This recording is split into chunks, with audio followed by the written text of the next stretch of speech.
guys, I thought I'd go live here for a few minutes and take the time to show you how to make your own bone broth, homemade bone broth.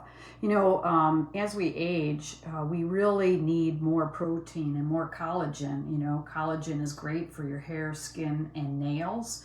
And the best way to get it really is naturally. Well, there's a lot of supplements out there, collagen supplements, including bone broth derived collagen supplements, which I actually don't care for because sometimes, a lot of the times, they have that flavoring to them that I don't care for. And I typically like to put a non-flavored collagen supplement, maybe in my coffee or something where I don't taste it. But I love bone broth that's homemade myself. And recently I'm at my daughter's house and helping her out while her husband is out of the country. And we bought a couple of Costco chickens to use for various recipes.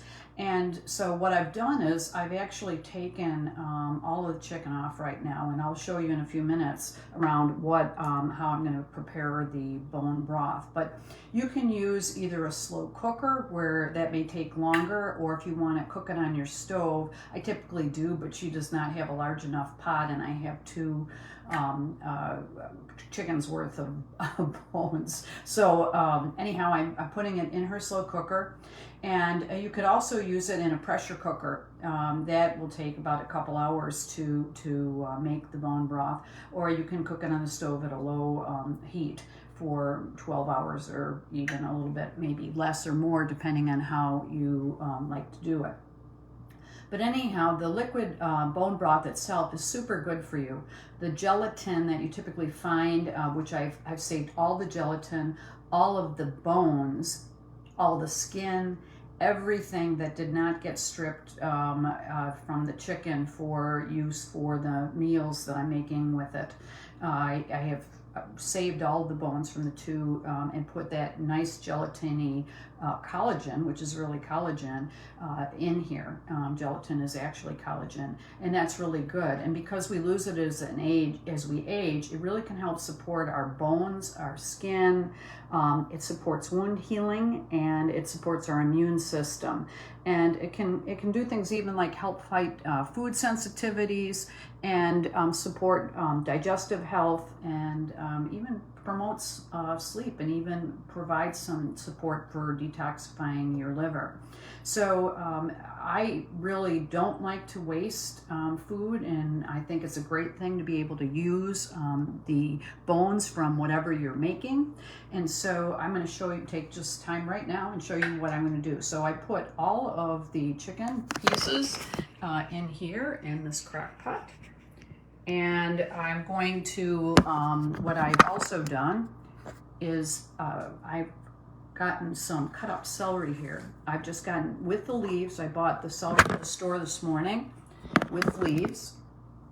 And I'm going to put all that celery in, as well as I've put in some cut up onion. I'm going to put that in. I've just cut up a whole onion and peeled that, but just cut it up in some chunks, just like you don't have to chop it, dice it, or anything. Just cut your celery in hunks. And then I'm going to pour about 12 cups of water. I've already poured some water in there. I'm going to cover the chicken with the water. And normally what I would do is I would use some fresh thyme and rosemary. I have a garden at home where I have those available, but I don't have those available to me here in her kitchen. So I'm going to add some rosemary leaves. I'm going to add some thyme leaves. And, you can add, I'd say up to a few teaspoons of these spices. And she also has some poultry seasoning. I like to add some poultry seasoning in there, as well as some sea salt. So I'm going to put maybe a few teaspoons of sea salt in.